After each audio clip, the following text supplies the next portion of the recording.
Eric Bailly, Ander Herrera and Nemanja Matic and Antonio Valencia weren't trained this morning. Are they out of the game, or is there a slight chance some of them could be back? We still hope maybe that Nemanja can be ready, and Ander probably out, but Eric and Antonio definitely out. Yeah. Ollie, I think. Yeah, sorry. Sorry, Simon. Ollie, I was just going to ask, Marcus Rashford started the session doing some individual work. Yeah. How's his fitness? Obviously he had that ankle thing. He needed the extra warm-up, and hopefully he won't get a reaction. He joined parts of it at the end, but he couldn't join the boxes, which is a fun part of training. So let's see tomorrow. Hopefully he'll be ready. Ollie, I think we've been saying every week it's your biggest game. This probably is. How much of a step up is it, and how beneficial has the week been to prepare for it? Every game's the biggest game. The next one is always the biggest. But of course, when you get a Barcelona with the history and traditions of that club, with the quality of their team and individuals, we know we need to step up our game. We know we need to perform at our best level, which we didn't against the PSG in the home game. But I think the outcome of the second leg has given players belief, supporters belief that it is possible against the Barcelona team as well.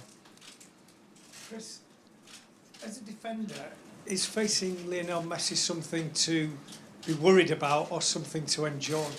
No, something to relish, I think. I mean, this season, been lucky enough to face, like you say, Ronaldo and Mbappe, and they're all challenges that I think I definitely relish, and I think players at this club relish, and now I say bring it on.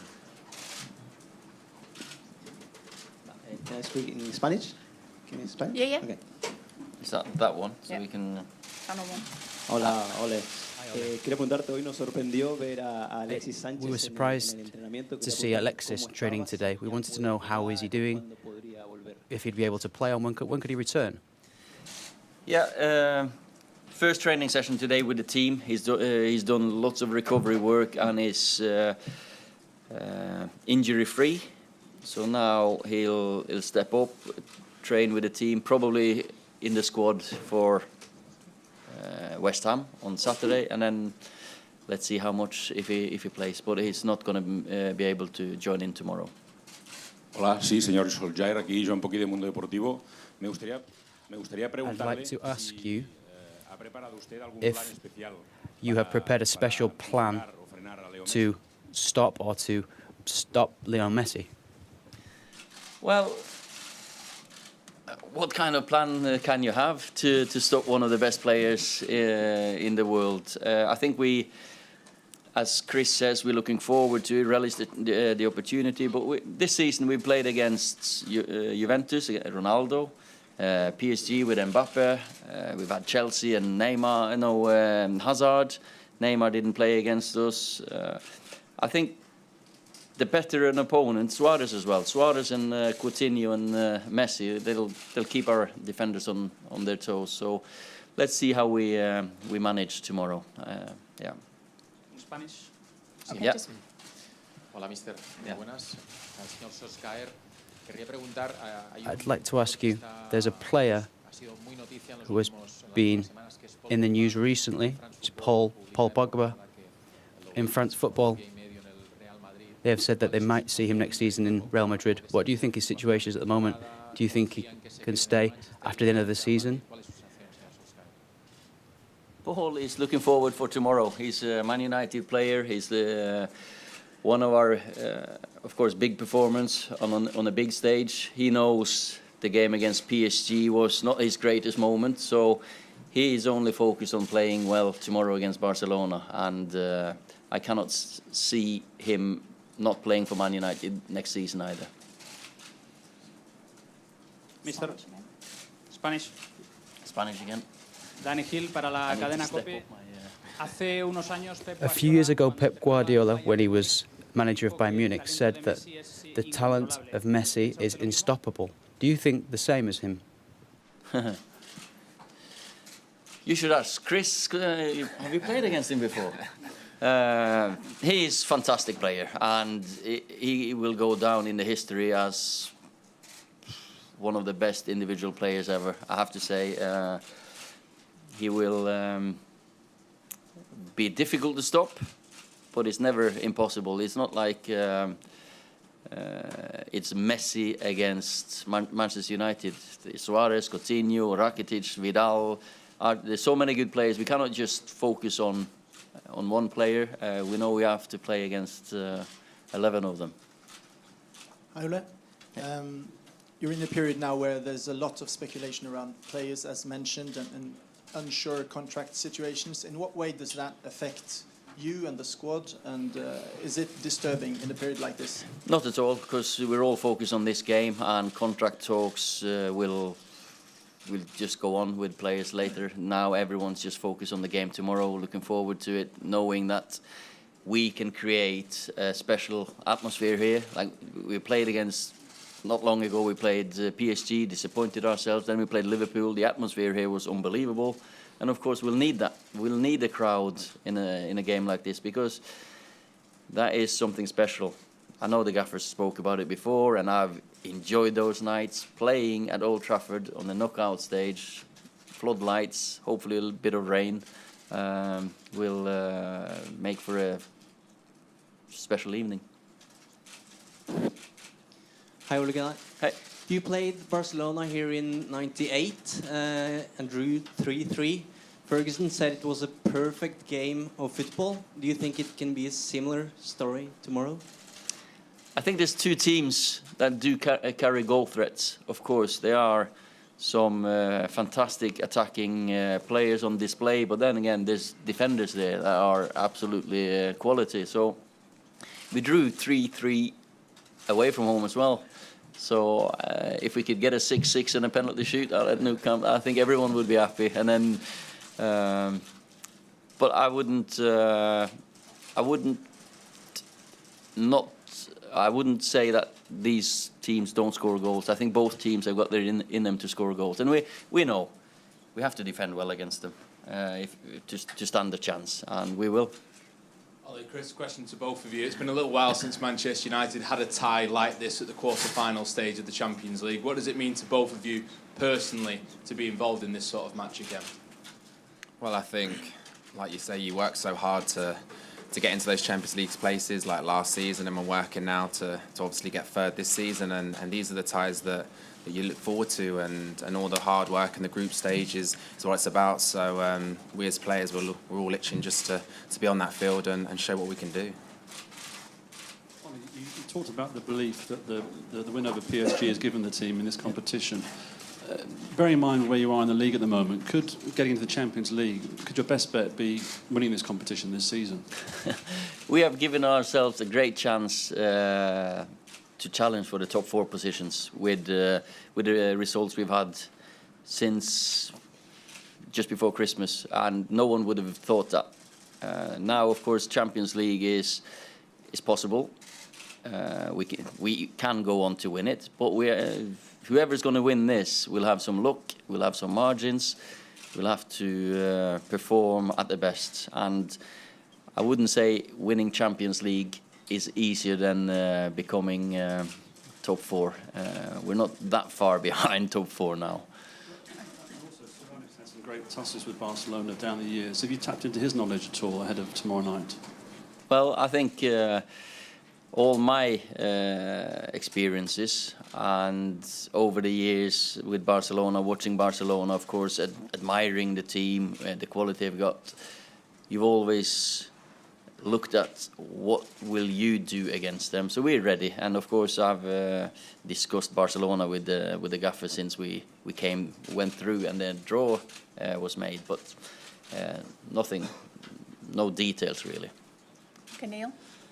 Ollie, you said ahead of the PSG tie that you just wanted your team to hang in there, maybe to the last 10-15 minutes in the second leg. Yeah. Would that be the case with this as well? Champions League, they throw up so many strange results, and last year they were 4-1 up after the home game. They lost 3-0 away to Roma. I think Barcelona, more than anyone, they lost 4-0 to PSG, then they won 6-1, did they? So I think it's not going to be decided until we we play 90 minutes in the new camp, and of course there's we just have to make sure that we perform to our best and want to have a result to bring over to Barcelona, of course.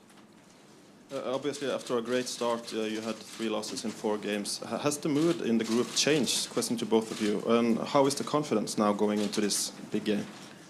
Confidence is high. As I said, the result and what we did against PSG and how we've climbed the table now in like clawing back points.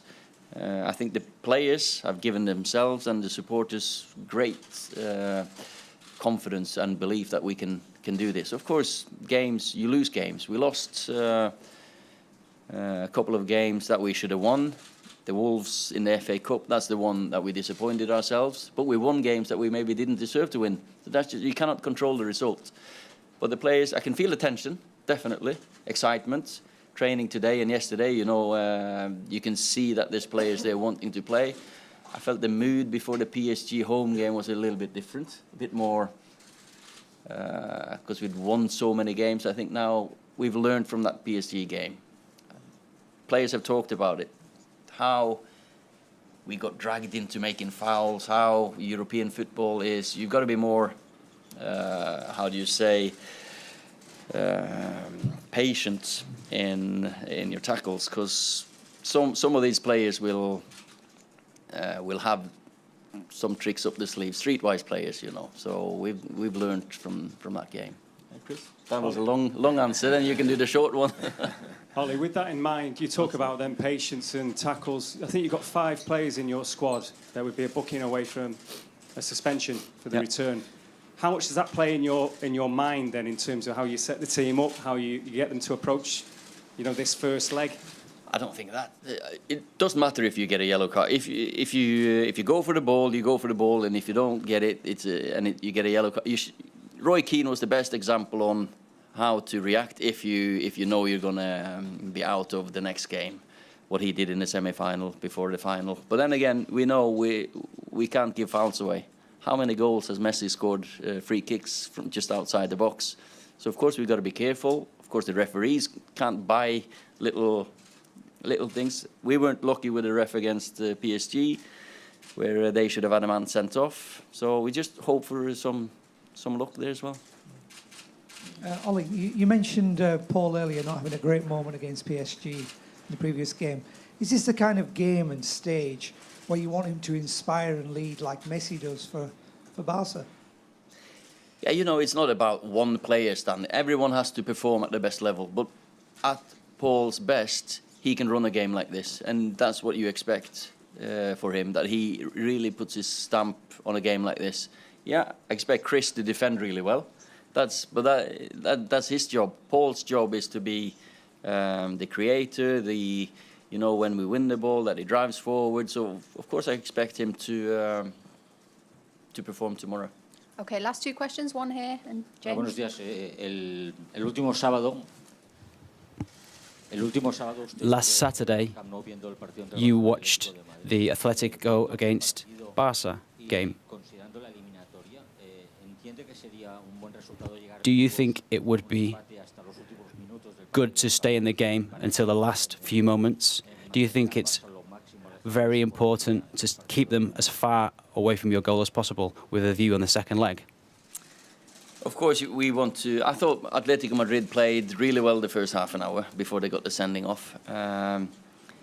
But they've got moments of magic, of course. At any point of the game, you have to concentrate. So wherever we are, if we're just defending outside our box or if we're pressing high, you have to concentrate for 90 minutes plus the extra time. Because if you drop your concentration against these players for a second, you'll get punished and they will create a chance.